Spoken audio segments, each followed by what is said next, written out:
চলুন ঘটনায় যাওয়া যাক। আলিপুর ছিল কলকাতার একেবারে যেন সাহেব পাড়া। শুনেছি সাহেবেরা নাকি মৃত্যুর পর ভূত হয়ে যায়, আবার তাদের ভূত হওয়াটাও নাকি সহজ, কারণ তাদের কবর দেয়া হয়, পুড়িয়ে ছাই করা হয় না। ভূত মন্ত্রে জেগে উঠে তারা আবছা কায়া ধারণ করতে পারে সহজেই। এই আলিপুরেই একবার খোদ লাট সাহেবই ভূত হয়ে গিয়েছিলেন। সাহেবী ভূতের কথা বলতে গেলে আলিপুরের হেস্টিং হাউসের কথা উঠবে না, এও কি সম্ভব? বর্তমানে institute of education for women's Hastings college নামে পরিচিত বাসের কন্ডাক্টর এখানে এলেই প্রবল চিৎকারে হেস্টিং স্টপের নাম ধরে বাস যাত্রীকে সতর্ক করে দেন। চিড়িয়াখানার সামনে যে হর্টিকালচার বাগান, সেই পুষ্পোদ্যানের ভেতর দিয়ে সোজা গেলে রেস কোর্সের উল্টো দিকে হেস্টিংসে সহজেই পৌঁছানো যায়। ওয়ারেন হেস্টিংসের নাম জানেন না এমন আধুনিক বাঙালি খুঁজে পাওয়া খুবই দুর্লভ। হ্যাঁ, তিনি বিখ্যাত হয়ে আছেন মহারাজা নন্দকুমার নামে এক বীর বাঙালিকে ফাঁসি কাঠে ঝুলিয়ে। তার বিরুদ্ধে ইংল্যান্ডে যে মামলা হয়েছিল ইতিহাসের পাতায়, তা ইমপিচমেন্ট অফ ওয়ারেন হেস্টিংস নামে বিখ্যাত হয়ে আছে। জজ কোর্টের পাশে হেস্টিংস হাউস। দেখতে দেখতে বাড়িটার বয়স হয়ে গেল, আর 2 বছর কেটে গেলেই 250 বছর পূর্ণ করবে। 1777 সালে বাড়িটা তৈরি হয়েছিল। কে বা কারা তৈরি করেছিল জানি না, কিন্তু চারপাশে এখনকার মতো ভিড় ভাড়াক্কা ছিল না, বরং চারপাশে জঙ্গল গজিয়ে উঠেছিল। বাড়িটাকে দেখে হেস্টিংসের খুব পছন্দ হয়েছিল। বেলভেডিয়ার প্রাসাদের বিশালতার পরে এই ছোট বাড়িটাও তার আয়ত্তে এলে বন জঙ্গল গুছিয়ে বাড়িটাকে নিজের পছন্দের উপযুক্ত করে সাজিয়ে তুলেছিলেন তিনি। এখানেই জমে ওঠে বন্ধুদের সাথে আড্ডার আসর। হাইকোর্টের প্রধান বিচারপতি স্যার ইলাইজা ইম্পে তার একদা সহপাঠী এবং গেলাসের বন্ধু। নইলে হেস্টিংস কি নন্দকুমারের ফাঁসির আদেশটা আদায় করিয়ে নিতে পারতেন? অতিথিশালাটি হেস্টিংসের গৌরব এবং গর্ব দুই বাড়িয়ে দিয়েছিল। এই জন্য তিনি এখানে বসবাস করতে শুরু করেছিলেন। শুধু তাই নয়, তার নববিবাহিতা স্ত্রী ম্যারিয়ান ইনফেকে নিয়ে এলেন এই বাড়িটিতেই, যেটি হেস্টিংস নামে সুপরিচিত। 1784 সাল পর্যন্ত এই বাড়িতে থেকে শ্রীমতী হেস্টিংস দেশে ফিরে যান, আর তার পরের বছরই সব গুটিয়ে চলে যান নিজের দেশ স্বয়ং লাট সাহেব স্যার হেস্টিংস।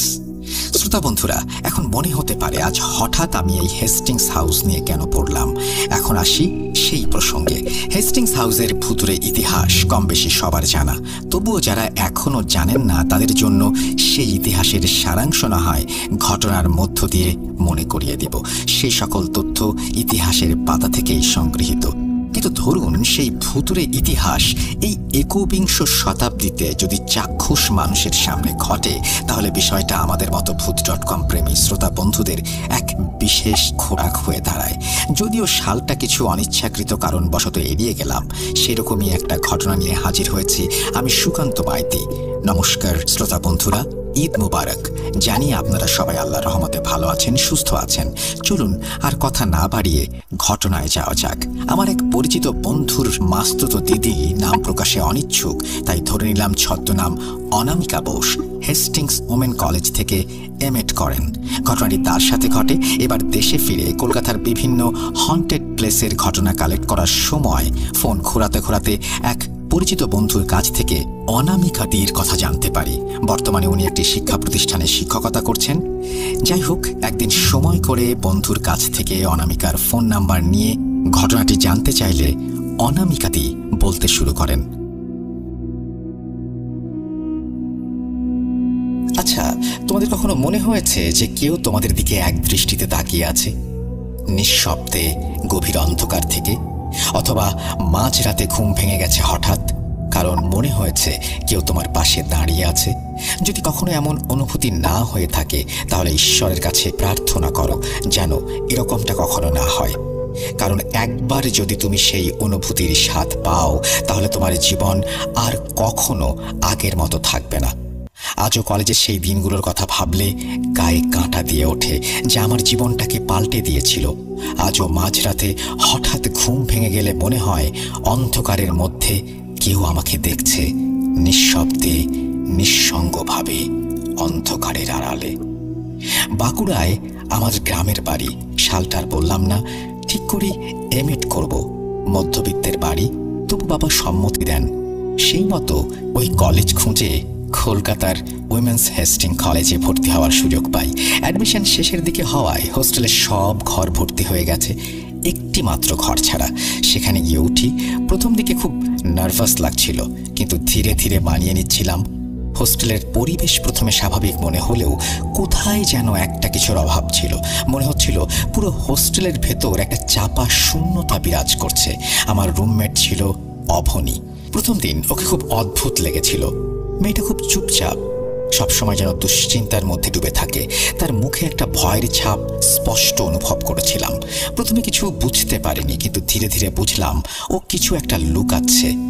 একদিন হোস্টেলের সিঁড়ির কাছে অবনীকে মন মরা হয়ে দাঁড়িয়ে থাকতে দেখে জিজ্ঞেস করলাম, কিরে তোর কি হয়েছে? আসার পর থেকে দেখছি তুই কেমন একটা অন্যমনস্ক থাকিস, তুই ঠিক আছিস তো? অবনী শুকনো মুখে বলল, সব ঠিক আছে, কিন্তু তুই সাবধানে থাকিস। এই বলে সে চুপচাপ হাঁটা দেয়। সেদিন অবনী মুখ ফিরিয়ে নিয়ে যাওয়ার সময় আমি স্পষ্ট দেখেছিলাম ওর ঠোঁটের কোণায় শুকনো হাসির রেশ। তখনও বুঝতে পারিনি ভবিষ্যতে আমার জন্য কি অপেক্ষা করছে। আমি হেসে উড়িয়ে দেই, ভাবলাম হয়তো নতুন জায়গার জন্য এমন লাগছে। এরপর বেশ কয়েক মাস কেটে যায়। টুকটাক একটা দুইটা খাপছাড়া ঘটনা ঘটলেও তেমন কোনো বড় সমস্যা হয়নি। দেখতে দেখতে পরীক্ষার সময় চলে আসে। সময়টা ছিল প্রথম পরীক্ষার দিন। সেদিন সারাদিন পরীক্ষা দিয়ে ক্লান্ত ছিলাম। রাতে হোস্টেলে ফিরে দরজা খুলে দেখি অবনীর সব জিনিসপত্র গায়েব, পুরো রুম ফাঁকা, এমনকি ব্রিফকেসটাও নেই। শুধু একটা চিরকুট পড়ে আছে বিছানার ওপর, ভালো করে পড়াশোনা করিস অনামিকা। সঙ্গে সঙ্গে বুকটা ধক করে উঠল। এ কেমন ধরনের মজা? অবনী গেল কোথায়? কয়েক মুহূর্ত চুপচাপ দাঁড়িয়ে থাকি, হয়তো অন্য কোথাও গেছে। কিন্তু কেন জানি না ঘরের ভেতরের বাতাস হঠাৎ করেই ঠান্ডা হতে শুরু করলো। জানালার পর্দা অদ্ভুতভাবে দুলছিল, অথচ বাইরে কোনো ঝড় বাতাস কিছুই নেই। ঠিক তখনই একটি ফ্যাঁস ফ্যাঁসে কণ্ঠস্বরে শির তাড়া দিয়ে যেন হিমেল স্রোত বয়ে গেল। আমি শুনতে পেলাম কেউ ধীর স্বরে ডাকছে, অনামিকা। আতঙ্কে আমি কাঠ হয়ে যাই, গলা শুকিয়ে আসে। জানালার দিকে তাকিয়ে দেখি কাঁচের ওপরে একটি পরিচিত মানুষের ছায়া পড়েছে, অবনী। কিন্তু ও তো এখানে নেই, আর রুমটা তো দোতলায়। তাহলে কি করে জানলার বাইরে কেউ দাঁড়াবে? দেখলাম ছায়াটা ধীরে ধীরে পরিষ্কার হচ্ছে, অবনীর মুখটা স্পষ্ট হচ্ছিল। কিন্তু এ কি তার চোখ? চোখ কোথায়?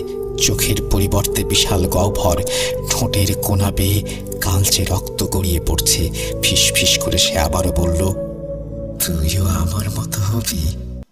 আমার পা যেন ক্রমশ জমে যাচ্ছিল মেঝেতে, গলা দিয়ে আওয়াজ বের হচ্ছিল না।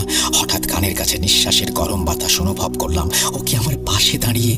আমি আপ্রাণ দৌড়ানোর চেষ্টা করি, কিন্তু দরজার কাছে গিয়ে হ্যান্ডেলে হাত দিতে বুঝলাম সেটা একটা বরফের টুকরো, প্রচন্ড ঠান্ডা। সেদিন জানি না অন্তর থেকে কেউ বারবার বলছিল, অনামিকা পালা পালা, অনামিকা পালা। কোনো রকমে দরজাটা খুলে দৌড় দেই বাইরে। লবিতে এসে আঁতকে উঠি, দেখি আরো মেয়ে দাঁড়িয়ে আছে সেখানে, কিন্তু কারো মুখ দেখা যাচ্ছে না।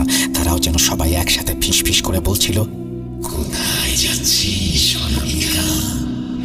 তোর আর পালানোর রাস্তা নেই, সে তোকে বেছে নিয়েছে। আর পারলাম না, আমার শরীর ধীরে ধীরে অবশ হয়ে আসছিল। আমি দৌড়াতে চাইলেও পারলাম না। এমন সময় ঘাড়ের পাশে একটা উষ্ণ নিঃশ্বাস অনুভব করলাম। পেছন ফিরে তাকাতে আতঙ্কে দম আটকে আসলো। অবনী মাঝ আকাশে ভাসছে, তার শরীরটা যেন ধীরে ধীরে মোমের মতো গলে পড়ছে। চোখের সেই দৃশ্য দেখে আমি আর সহ্য করতে পারছি না। কখন যে জ্ঞান হারিয়েছি মনে নেই। জ্ঞান ফিরতে দেখি আমি হোস্টেলের গেটের বাইরে ঘাসের ওপর শুয়ে আছি। সকলে আমার মুখের ওপরে ঝুঁকে আছে, চোখে মুখে তাদের কৌতূহলের রেশ। আমার জ্ঞান ফিরতে দেখে তারা ধরাধরি করে আমাকে স্টাফ রুমে নিয়ে যায়। হোস্টেল ইনচার্জ থেকে শুরু করে সবার মুখে একটাই প্রশ্ন, কি হয়েছে আর কেনই বা আমি বাইরে এইভাবে ঘুমাচ্ছি? অথচ আমার মুখ থেকে সমস্ত ঘটনা শুনে সবার মুখে যেন কুলুপ লেগে গেল। কেউ খুলে কিছু বলছিল না, কিন্তু ভিড়ের মধ্য থেকে এক সিনিয়র দিদি এগিয়ে এলেন। তিনি বললেন, তুই তো সেই রুমে থাকতিস তাই না? আমি মাথা নাড়লাম।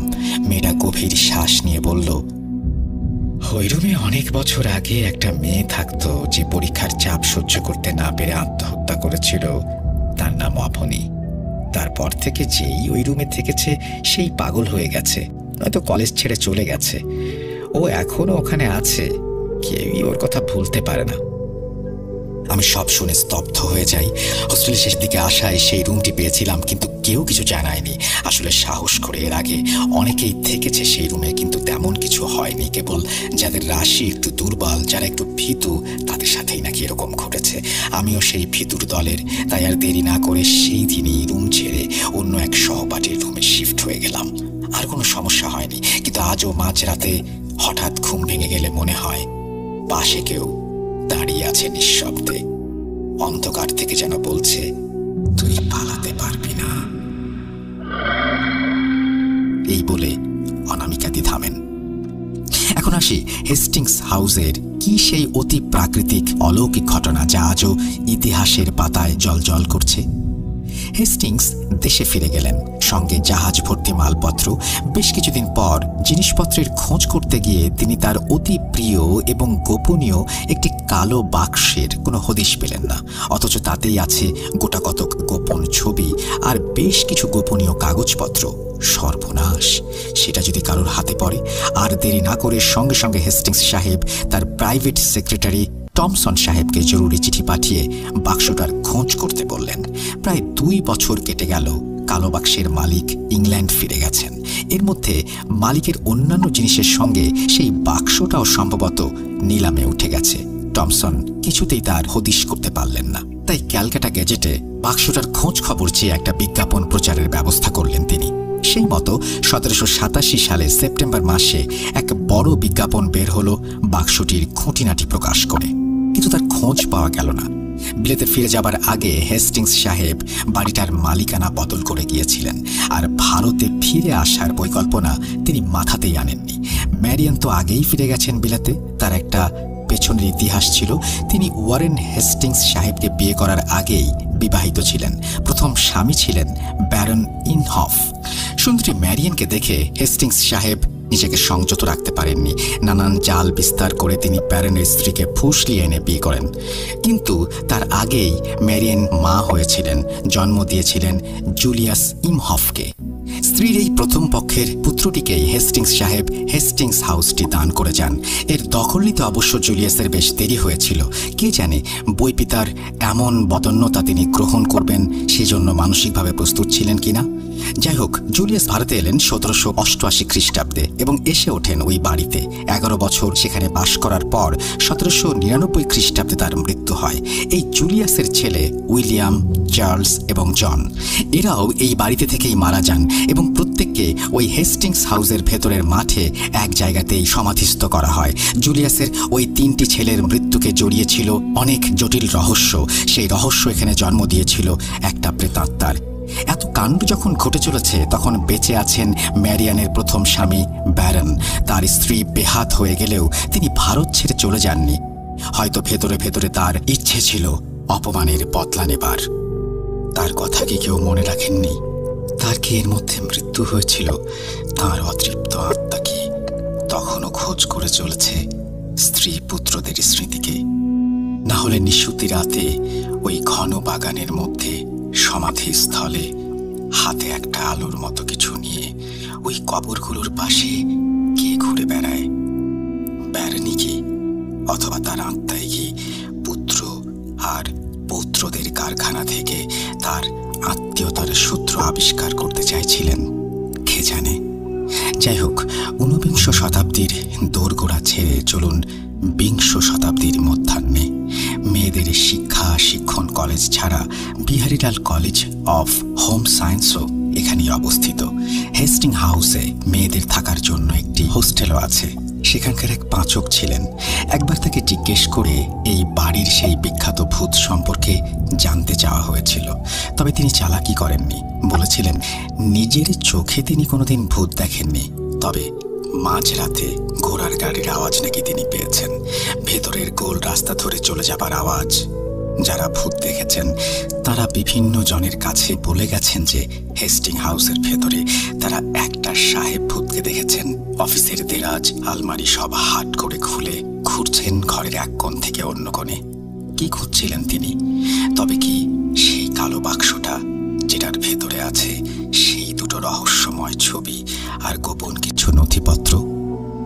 কেউ কেউ আবার একজন নয়, দুজন অর্ধপাগল সাহেব দেখেছেন ঘরের ভেতরে এবং বাগানের মধ্যে। এক সাহেব ধীরে সুস্থে ফাইল খুলছেন, অন্যজন হয়তো হারিয়ে যাওয়া জীবনটাকে কে জানে।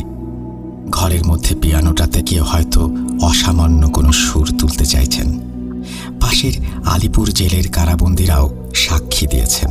কেউ কেউ রাতের গভীরে শুনেছেন এই বাড়িটা থেকে নাকি মাঝে মাঝে পিয়ানোর সুরের মূর্ছনা ভেসে আসে। তবে কি সেই পাচকের কথাই সত্যি? এখন তারা আর আসেন না, হয়তো লোক বেড়ে গেছে তাই। সত্যি তো, ভূতেদের মতো নির্জনতা প্রিয় আর কোনো সত্তা আছে কি? আমার জানা নেই। শ্রোতা বন্ধুরা, জানতে ইচ্ছে হলে যেতে পারেন, তবে হেস্টিং হাউসের ভূতদের সাথে অবনী বা অনামিকার ঘটনার কোনো যোগসূত্র আছে কিনা আমার জানা নেই। আজও হেস্টিং হাউস বহাল তবিয়তে কলকাতায় দাঁড়িয়ে তার সাক্ষ্য বহন করে চলেছে। এখন বিশ্বাস করা বা না করা আপনাদের ব্যক্তিগত অভিমতের উপর ছেড়ে দিয়ে আজকের মতো বিদায় নিলাম। ইনশাল্লাহ আবার দেখা হবে। প্রিয় লিসেনার্স, এখন যে ঘটনাটি আমি আপনাদের সাথে শেয়ার করব, এই ঘটনাটি আমাকে পাঠিয়েছেন হৃদয় আহমেদ নামের এক ভাই। তিনি ঘটনাটি যেভাবে লিখে পাঠিয়েছেন আমি ঠিক সেভাবেই আপনাদের পড়ে শোনাচ্ছি। আজ আমি যে ঘটনাটি বলবো, এই ঘটনাটি আমার আপন ছোট ভাই সংগ্রহ করেছেন। সেই ঘটনাটি সংগ্রহ করেছে আমার বাবার চাচা, মানে আমার দাদার কাছ থেকে। আমার দাদার নাম সিরাজ মিয়া, বয়স 104 বছর। তিনি এখনো মোটামুটি সুস্থ, লাঠি ভর দিয়ে তিনি হাঁটেন। ঘটনার স্থান চাঁদপুর জেলার হবিগঞ্জ থানার চাবিয়ানি গ্রামে। এই ঘটনার সময়কাল 1963 সাল। আমি এখন যেই গ্রামের ঘটনা বলছি সেই গ্রাম হচ্ছে সিরাজ দাদার শ্বশুরবাড়ি। এই ঘটনার অর্ধেক সাক্ষী তিনি নিজে, আর বাকি ঘটনা পরে তিনি শুনেছেন। তখন সময়টা ছিল গ্রীষ্মকাল। দাদা দাদিকে নিয়ে তার শ্বশুরবাড়ি বেড়াতে যান। তিনি যেদিন বেড়াতে যান সেই দিনটা ছিল শনিবার। দাদা শ্বশুরবাড়ি গিয়ে বিকেলে একটু ঘুরতে বেরিয়েছেন। তিনি দোকানে যাবেন চা খেতে। দোকানে আরো কিছু লোক ছিল, তাদের সাথে বসে তিনি চা খাচ্ছিলেন এবং আড্ডা দিচ্ছিলেন। তখন একজন বলে ওঠে, ভাই, আগামী মঙ্গলবার আমাদের গ্রামে একটা খেলার আয়োজন আছে। আপনি যদি যেতে চান তাহলে আমরা আপনাকে নিয়ে যাব খেলা দেখার জন্য। যিনি এই কথা বলেছিলেন তিনি সম্পর্কে আমার দাদার শালা হন। তার নাম বাবুল মিয়া। তখন দাদা বললেন যে কি খেলা? বাবুল মিয়া বলে, সেটা এখন বলা যাবে না, তবে আশা করি আপনার ভালোই লাগবে। আমার দাদা না করলেন না, তিনি রাজি হয়ে যান। তো দেখতে দেখতে চলে আসে মঙ্গলবার। ওই দিন দাদা দুপুরে খাওয়া শেষ করে বিশ্রাম নিচ্ছিলেন। বিকেল 3টের দিকে বাবুল মিয়া এসে দাদাকে ডাক দেন। তিনি বলেন, ভাই চলেন, খেলা শুরু হয়ে যাবে। আমার দাদা ওঠেন এবং সেই মাঠের দিকে চলে যান। দাদা মাঠে গিয়ে দেখলেন যে মাঠের মাঝখানে বিশাল বৃত্তের মতো একটি দাগ দেওয়া আছে এবং বৃত্তের মাঝখানে একটি সোজা দাগ দেওয়া আছে, বৃত্তের এক মাথা থেকে আরেক মাথা পর্যন্ত। মানে বৃত্তটাকে 2 ভাগে মাঝখান দিয়ে দাগ দিয়ে দেয়া। তখন দাদা বুঝতে পারলেন না এটা আসলে কিসের মাঠ।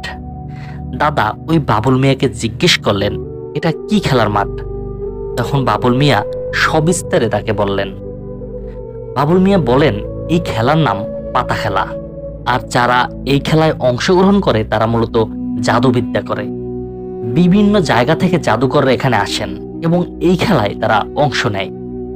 এই যে বৃত্তটা দেখতে পাচ্ছেন 2 ভাগে ভাগ করা, এই 2 ভাগে 2 জন জাদুকর থাকে।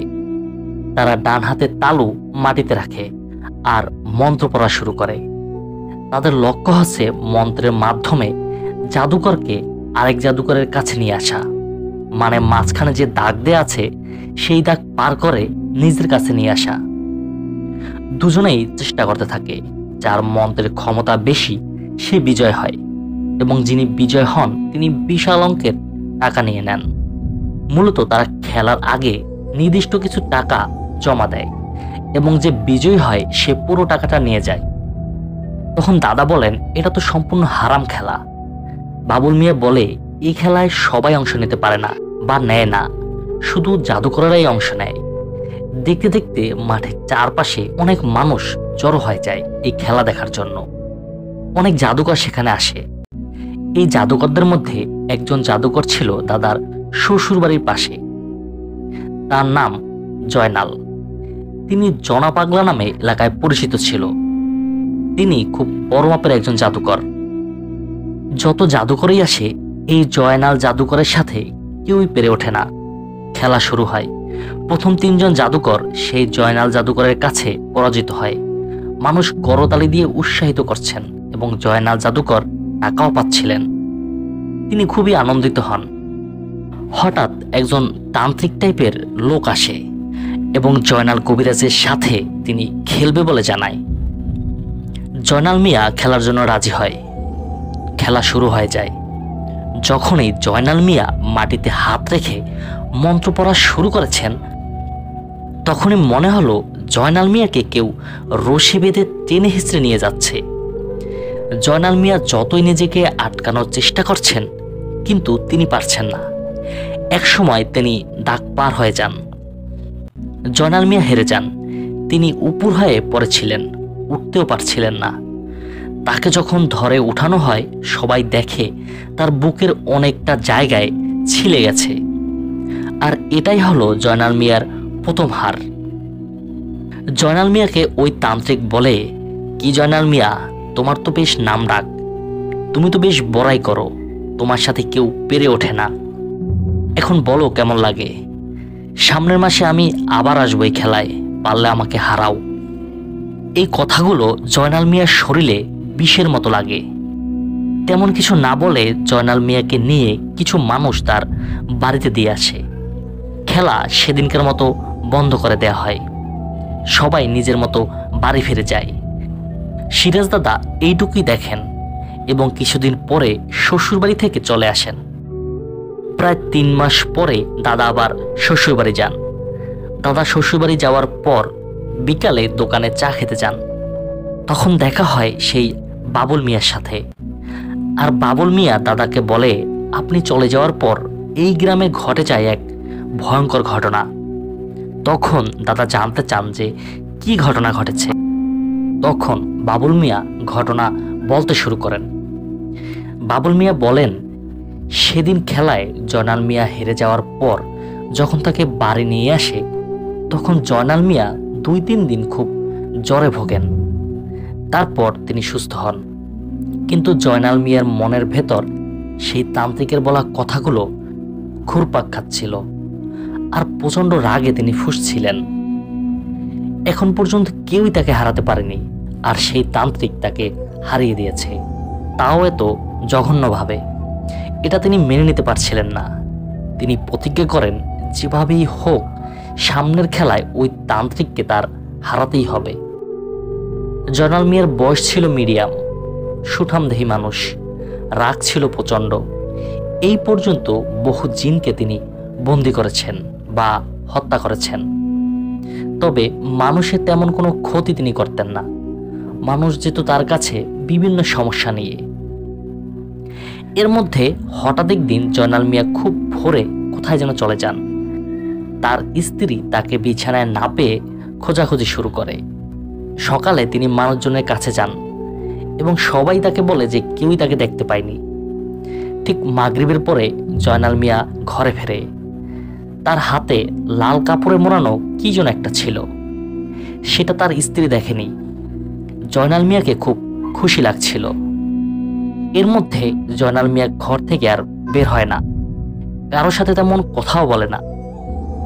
দিন গড়িয়ে চলে আসে সেই পাতা খেলার তারিখ। জয়নাল মিয়াও জানিয়ে দেন তিনি খেলার জন্য প্রস্তুত।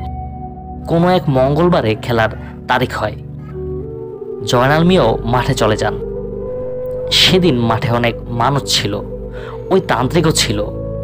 খেলা শুরু হওয়ার আগে ওই তান্ত্রিক জয়নাল মিয়াকে বলেন, কি জয়নাল মিয়া, আজকে পারবে তো, নাকি লেজ গুটিয়ে পালাবে? তখন জয়নাল মিয়া মুচকি হাসেন। তিনি বলেন, আগে খেলা শুরু হোক, তারপর দেখা যাবে। খেলা যথাসময় শুরু হয়। দুজন মাটিতে হাত রাখে এবং মন্ত্র পড়া শুরু করে। 5-10 মিনিট পরে হঠাৎ সবাই দেখতে পায় কি যেন ওই তান্ত্রিকের হাত ধরে হেঁচকা টান দেয়, টেনে হিসড়ে নিয়ে আসতে থাকে তাকে। তান্ত্রিক অনেক চেষ্টা করছিল নিজেকে আটকানোর, কিন্তু পারছে না। এদিকে জয়নাল মিয়া মুচকে মুচকে হাঁটছিলেন। হঠাৎ তান্ত্রিক দাগের 2 হাত কাছে এসে থেমে যায়, তারপর মন্ত্র পড়তে শুরু করে। তান্ত্রিক তার বাম হাত দিয়ে কোমর থেকে একটি ছোট্ট বোতল বের করেন এবং বোতলের পানি তার নিজের শরীরে ছিটিয়ে দেয়। তখন আর জয়নাল মিয়া তাকে সামনে নিতে পারছিল না। তখন জয়নাল মিয়া কি করে, তার বাম হাতে কামড় দিয়ে রক্ত বের করে ফেলে। কয়েক ফোঁটা রক্ত মাটিতে রাখা ডান হাতে ফেলেন। 2 থেকে 3 মিনিটের মধ্যে মনে হচ্ছিল পরিবেশটা বদলে যাচ্ছে। প্রচন্ড বাতাস বইতে থাকে চারপাশে, মাঠে থাকা সব ধুলা উঠতে থাকে। মুহূর্তের মধ্যেই সেই ধুলা থেকে একটি কুণ্ডলী তৈরি হয়। ওই কুণ্ডলীটা ঘুরতে ঘুরতে তান্ত্রিকের কাছে চলে যায়। ওই তান্ত্রিককে হেঁচকা টান মেরে দাগ পার করে আরো 10 থেকে 20 হাত ভেতরে নিয়ে ফেলে। ধীরে ধীরে সব স্বাভাবিক হয়। তান্ত্রিকের চোখগুলো বড় বড় হয়ে যায়, মুখ দিয়ে রক্ত ঝরতে থাকে। ওখানকার উপস্থিত সবাই খুব ভয় পেয়ে যায়। কিছু লোক তান্ত্রিককে ধরে ওঠায়। তখন তান্ত্রিক জয়নাল মিয়াকে বলে, আমিও ভাবতেও পারিনি তুমি এত বড় কিছু নিয়ে আসবে। তবে আমার মনে হয় যেটাকে নিয়ে আসছো সেটা সামলানোর লোক তুমি না। সামনে রাখতে পারবে তো এটাকে? তুমি এটাকে নিয়ে এসে ভুল করেছ। তখন জয়নাল মিয়া হাসতে থাকে। তিনি বলেন, তোর বড় কথা এখন কোথায় গেল? আমি চাইলে তোকে এখানেই মেরে ফেলতে পারতাম। এখন কথা না বাড়িয়ে এখান থেকে চলে যা। ওই দিনকার মতো খেলা সেখানেই শেষ হয়। অনেকেই জয়নাল মিয়াকে জিজ্ঞেস করে যে কিভাবে তিনি জিতলেন, কিন্তু তিনি মুচকে হেসে বলেন, সেটা পরে বলবো। তারপর তিনি বাড়ি চলে আসেন। কয়েকদিন পরে জয়নাল মিয়া রাতে স্বপ্ন দেখেন কালো লোমশ কেউ তাকে বলছে, তোর সময় ঘনিয়ে এসেছে, মরার জন্য তৈরি হ। প্রায় প্রতিদিনই তিনি এই স্বপ্নটা দেখতে থাকেন। এটাকে তিনি তেমন কিছু মনে করতেন না। তিনি ভাবছিলেন দুষ্ট জিনের কাজ হবে হয়তো। আস্তে আস্তে একই স্বপ্ন তিনি বারবার দেখতে থাকেন। তিনি মন্ত্র পড়ে তার বাড়িঘর বন্ধ করেন, কিন্তু তাতেও কিছু হয় না। রাতে ঘুমানোর সময় তার মন্ত্র বা দোয়া পড়ে তিনি ঘুমান, তাতেও কিছু হয় না। এক সময় তার ঘুমানোটাই নষ্ট হয়ে যায়। দিনে বা রাতে যখনই তিনি ঘুমাতে যান, ওই একই স্বপ্নটা তিনি বারবার দেখেন। তার নিজের জানা যত রিচুয়াল আছে সবকিছু তিনি করেন, কিন্তু কিছুতেই কিছু হয় না। এক সময় তিনি চলে যান তার ওস্তাদের কাছে। গিয়ে তিনি শুনতে পান 2 দিন আগে নাকি তিনি মারা গেছেন। জয়নাল মিয়া খুবই অবাক হন। মাত্র কয়েকদিন আগেও ওস্তাদের কাছে তিনি এসেছিলেন। তখন তিনি কোনো উপায় না পেয়ে পুনরায় বাড়িতে ফিরে আসেন। এবার শুরু হয় তার সাথে ভয়ানক কিছু ঘটনা। তিনি রাতে ঘুমালে কেউ তার গলা টিপে ধরত। হঠাৎ তার ঘুম ভেঙে যায়, আর তিনি দেখেন তার পুরো শরীর ঘামে ভিজে আছে। দিন দিন তিনি অসুস্থ হতে থাকেন। কোনো উপায় না পেয়ে তার পরিবার ভালো হুজুরের খোঁজ করেন। কয়েকজন হুজুর আসে, কিন্তু তারা ব্যর্থ হয়। জয়নাল মিয়া তার বাড়ি থেকে বের হওয়া এক প্রকার বন্ধ করে দেন, আর প্রতি রাতে তার শরীরে ব্যথা হতে শুরু করে। তিনি অনেক চিৎকার করতেন। তিনি এতটা শুকিয়ে যান যে মনে হয় তার হাড়গুলো গোনা যাবে। এদিকে তার পরিবার ভালো কোনো হুজুর খুঁজতে থাকেন। এক সময় একজন ভালো হুজুরের সন্ধান তারা পান। ওই হুজুরের বাড়ি ছিল চট্টগ্রামে। তিনি একজন পীর সাহেব, তার একটি মাদ্রাসাও আছে। হুজুরের অনুগত অনেক জিন ছিল। হুজুরের খবর পেয়ে জয়নাল মিয়ার পরিবার সেখানে ছুটে যান। জয়নাল মিয়ার এক ভাই হুজুরের সাথে দেখা করেন এবং সবিস্তারে সবকিছু তাকে খুলে বলেন। হুজুরকে তিনি অনুরোধ করেন তার সাথে যাওয়ার জন্য। প্রথমে হুজুর রাজি হয় না। পরে অনেক অনুনয় বিনয় করার পর হুজুর যাওয়ার জন্য রাজি হয়। হুজুর জয়নাল মিয়ার পরিবারকে বলেন, আপনারা এখন চলে যান, আগামী শুক্রবারে আমি আপনাদের বাড়িতে যাব। এরপর জয়নাল মিয়ার পরিবার সেখান থেকে চলে আসে। শুক্রবার দিন বিকেলে ঠিক আসরের নামাজের পর হুজুর জয়নাল মিয়াদের বাড়িতে আসেন। যখন ওই বাড়িতে পা দেন তখনই হুজুর বলেন, আমি এই কাজ করব না।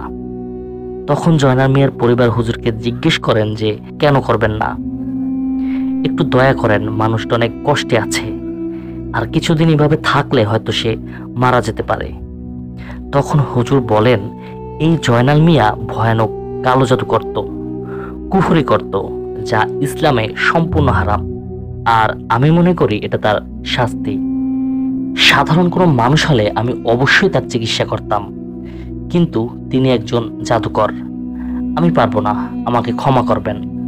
যখন হুজুর চলে যেতে চাইলেন তখন জয়নাল মিয়ার পরিবার কান্না শুরু করে দেন। ওই এলাকার আরো মানুষ সহ সবাই হুজুরকে অনুরোধ করেন। এক পর্যায়ে হুজুর রাজি হয়। তিনি বলেন, আমি যতটুকু সম্ভব চেষ্টা করব, বাকিটা উপরওয়ালার হাতে। সেদিন মাগরিবের পরে হুজুর রুকিয়া শুরু করে। হুজুর বলেন, আপনাদের মসজিদের হুজুর ও মুয়াজ্জিনকে নিয়ে আসেন, আমার সাথে আরো লোক লাগবে। তখন তারা তাদেরকে ডেকে আনেন, আর হুজুর বলেন জয়নাল মিয়াকে একটি রুমে নিয়ে আসেন, বাতি বন্ধ করে দেন, সেখানে শুধু আমি আর ইমাম সাহেব ও মুয়াজ্জিন সাহেব থাকব। বাকি উপস্থিত সবাই ঘরে ঢোকেন, আমি না বলা পর্যন্ত কেউ বাইরে বের হবেন না। শুরু হয় রুকিয়া। হুজুর তার সাথে থাকা তসবিহ হাতে নেন। হুজুরের সাথে থাকা ভালো জিনদের তিনি ডাকতে শুরু করেন। কিছু সময় পর প্রচন্ড বাতাস শুরু হয়। কিছুক্ষণ পর হঠাৎ কেউ এসে আদো অন্ধকারে হুজুরকে সালাম দেন। হুজুর সালামের উত্তর দেন আর বলেন, আপনারা কয়জন আছেন? তারা বলে, আমরা 4 জন আছি। তখন হুজুর বলেন, দেখেন তো এই লোকটার কি সমস্যা। তখন ওই জিনদের থেকে একজন বলে ওঠে, হুজুর, এই লোকটির উপর এক ভয়ানক জিন বিচরণ করছে, আর এই সমস্যার কারণ সে নিজেই। সে একজন ভয়ানক জিনকে নিয়ে আসে। সে তার খেলায় জেতার জন্য এই জিনকে মূলত নিয়ে আসে, আর সেই জিন বন্দী ছিল, তাকে দিয়ে অনেক কাজ করানো হতো, আর এখন সে মুক্ত। জয়নাল মিয়াকে সে এইভাবে কষ্ট দিয়ে মারবে। তখন হুজুর বলেন, আপনারা কি তাকে ধরে নিয়ে আসতে পারবেন? তখন ওই জিনদের থেকে একজন বলে, হুজুর, ওই জিনটা অনেক শক্তিশালী, আমাদের সেখানে মৃত্যুর সম্ভাবনা আছে। তখন হুজুর বলেন, তোমাদের সাথে আরো সদস্য নিয়ে যাও, যে করেই হোক ওই অশুভ জিনকে ধরে নিয়ে আসো। তখন একজন জিন বলে, হুজুর, আমাদের একটু সময় দিবেন, আমরা এখনই আমাদের সর্দারের কাছে যাব এবং সর্দারকে বলে আমরা আরো সদস্য নিয়ে আসব। তখন ওই হুজুর বলে, ঠিক আছে, তাই করো। তখন ওই জিনগুলো চলে যায়। এর কিছুক্ষণ পর একজন জিন এসে হুজুরকে সালাম দেয় এবং বলে, হুজুর, আমাদের সর্দার সদস্য দিতে রাজি হয়েছে, আমাদের 20 জনকে দায়িত্ব দিয়েছে সেই খারাপ জিনকে ধরে আনার জন্য। আমরা যাচ্ছি, আপনারা ঈশার নামাজ পড়ে জিকির ও দোয়া করতে থাকেন যেন আমরা এই কাজে সফল হই। এই কথা বলে ওই জিনটা তখন চলে যায়। ওই বাড়ির সবাই তখন জিকির করতে থাকে। ঈশার আজান হয়, সবাই নামাজ পড়ে দোয়া করতে থাকেন। হঠাৎ কেন জানি মনে হলো বাইরে প্রচন্ড বাতাস বইছে আর ধস্তাধস্তির শব্দ শোনা যাচ্ছিল, ভয়ানক চিৎকার শোনা যাচ্ছে। সবাই এবার জোরে জোরে জিকির করতে থাকে। হঠাৎ কেউ এসে হুজুরকে সালাম দেন, বলেন, হুজুর, আমরা সেই জিনকে ধরে নিয়ে এসেছি। তখন হুজুর পানিতে কিছু ছুঁড়া পরে একটি বৃত্ত আঁকেন এবং বলেন, জিনটিকে এখানে বসিয়ে দিন, সে তাহলে যেতে পারবে না। তখন ওই ভালো জিনেরা ওই খারাপ জিনটিকে সেখানে ওই বৃত্তের মধ্যে বসিয়ে দেয়। হুজুর ওই পিশাচ জিনটিকে বলে, কে তুই? জিনটি তার নাম বলে। ওই জিনটি বলে, আমি একজন খ্রিস্টান জিনদের পাদ্রী। তোরা আমাকে জোর করে এখানে নিয়ে এসেছিস, তোদের কাউকে আমি ছাড়বো না, আমাকে ছেড়ে দে। হুজুর বলে, তুই কেন একে মারতে চাস? এই লোকটার অনেক ক্ষতি করেছিস, তুই এখন একে মুক্তি দে, ছেড়ে দে ওকে। তখন ওই জিনটি বলে, আমি কি অন্যায় করেছিলাম যে আমাকে আর 7 বছর বিনা অপরাধে সে আটকে রেখেছে? তারা নিজেদের কাজের জন্য আমাকে জোর করে আটকে রেখেছে। আমি অনেকবার বলেছি আমাকে ছেড়ে দিতে, আমি আমার রাজ্যে চলে যাব, কিন্তু তারা আমাকে ছাড়েনি। তখন হুজুর বলে, তারা মানে? তখন ওই জিনটি বলে, এই জয়নাল মিয়ার ওস্তাদ শফি মিয়ার কাছে আমার একটি দাঁত ছিল, দাঁতটি নেয়ার জন্য 7 বছর আমি তার গোলাম ছিলাম।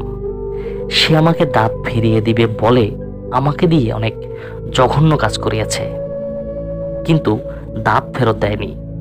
আমি আমার রাজ্য হারিয়েছি, রাজ্যের জিনেরা প্রায় আমাকে ভুলেই গেছে। তখন আমি প্রতিজ্ঞা করি, যেদিন আমি মুক্তি পাবো, মানে দাঁতটি যেদিন ফিরে পাবো, সেদিনই হবে শফি মিয়ার শেষ দিন। এবং আমি এটাও প্রতিজ্ঞা করি, যার দ্বারা আমি মুক্তি পাবো তাকেও আমি দিলে দিলে শেষ করে ফেলবো, আর যে তাদের বাঁচাতে আসবে তাকেও আমি শেষ করব। আর এই জয়নাল মিয়া এক খেলায় জেতার জন্য তার ওস্তাদকে বলে আমাকে নিয়ে আসে, মানে আমার সেই দাঁত নিয়ে আসে। আর আমার দাঁত যার কাছে থাকবে তার কথা শুনতে আমি বাধ্য। আমাকে দিয়ে সে খেলায় জিতে যায়, আর তখনই আমি সুযোগ কাজে লাগাই। খেলার পরের দিন সন্ধ্যাবেলা আমি শফি মিয়ার রূপ ধরে জয়নালের বাড়িতে আসি। তারপর সে দাঁতটা চাই। সে আমাকে চিনতেই পারেনি, আমাকে হাসি মুখে দাঁতটা ফেরত দেয় এবং বলে, ওস্তাদ আপনাকে অনেক ধন্যবাদ। আমি তখন দাঁতটি নিয়ে খুব দ্রুত সেখান থেকে চলে আসি, আর শুরু হয় আমার প্রতিশোধের খেলা। আমি ওই রাতে জয়নাল মিয়ার রূপ ধরে চলে যাই শফি মিয়ার বাড়ি। বাড়ির বাইরে থেকে আমি ডাক দিই শফি মিয়াকে।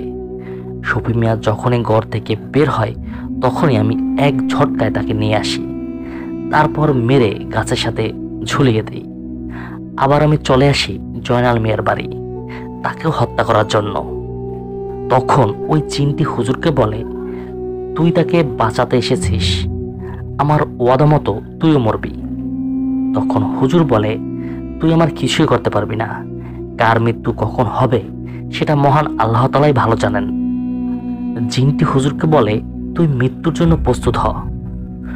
তখন হুজুরের অনুসারী জিনেরা বলে ওঠে, হুজুর, এই জিনটিকে আপনি এখনই বোতলবন্দি করেন, কারণ সে এতটা ক্ষিপ্ত যে ও যদি ছাড়া পায় তাহলে জয়নাল মিয়াকে তো মারবেই, সাথে আপনাকে এবং আমাদেরকেও মারবে।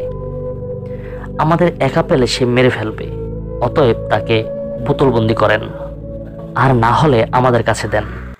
আমরা তাকে এমন জায়গায় রেখে আসব কেউ কোনোদিন জানতেও পারবে না। হুজুর ঠিক তাই করেন। জিনটিকে বোতলবন্দি করে হুজুরের সাথে থাকা ভালো জিনদের কাছে দিয়ে দেন।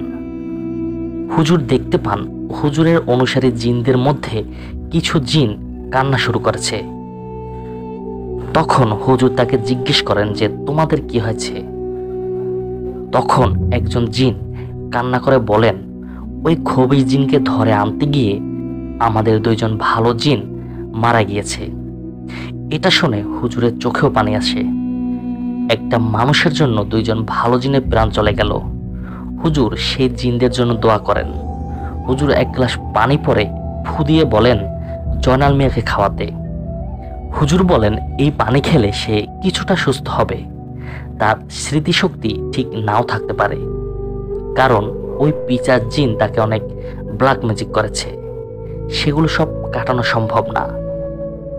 এরপর ধীরে ধীরে জয়নাল মিয়া সুস্থ হয়, কিন্তু ধীরে ধীরে তিনি সবকিছু ভুলে যেতে থাকেন। ঠিকমতো কাউকে চিনতে পারে না, কোনো কিছু মনেও রাখতে পারে না। একা একা তিনি কথা বলতেন। এলাকার মানুষ তাকে জনা পাগলা নামে চিনত। তবে বছর 5 পর সে স্বাভাবিকভাবেই মারা যায়। আর এই ঘটনার পর এই পাতা খেলা ওই এলাকায় নিষিদ্ধ হয়ে যায়। এই ঘটনা মানুষ প্রায় ভুলতে বসেছে, তবে এখনো কিছু মানুষের মুখে এই ঘটনাটা প্রচলিত আছে। প্রিয় লিসেনার্স, এই ছিল আমাদের আজকের এপিসোড। মহান আল্লাহ তাআলার এই দুনিয়ায় কত যে রহস্য লুকিয়ে আছে তার ধারণা আমরা করতে পারি না। মহান আল্লাহ তাআলার কাছে ফরিয়াদ থাকবে এই ধরনের সকল সমস্যা থেকে তিনি যেন আমাদের হেফাজত করেন। এই ঘটনাটি যদি আপনাদের সামান্যতম ভালো লাগে অবশ্যই আপনারা আমাকে কমেন্ট করে জানাবেন। আর আপনারা যারা আপনাদের জীবনে ঘটে যাওয়া কোনো ঘটনা অথবা আপনার জানা কোনো সত্য ঘটনা আমাদের পাঠাতে চান, তারা ঘটনা লিখে অথবা রেকর্ডিং করে পাঠিয়ে দিন আমাদের হোয়াটসঅ্যাপ নাম্বারে। এই ভিডিওর নিচে ডিসক্রিপশন বক্সে আমাদের হোয়াটসঅ্যাপ নাম্বার দেওয়া আছে। আর আপনাদের সবার কাছে অনুরোধ থাকবে আমাদের এই ছোট্ট চ্যানেলটি সাবস্ক্রাইব করার জন্য। ইনশাল্লাহ পরবর্তী ঘটনা শোনার আমন্ত্রণ জানিয়ে আজকের মতো এখানে বিদায় নিচ্ছি। আসসালামু আলাইকুম।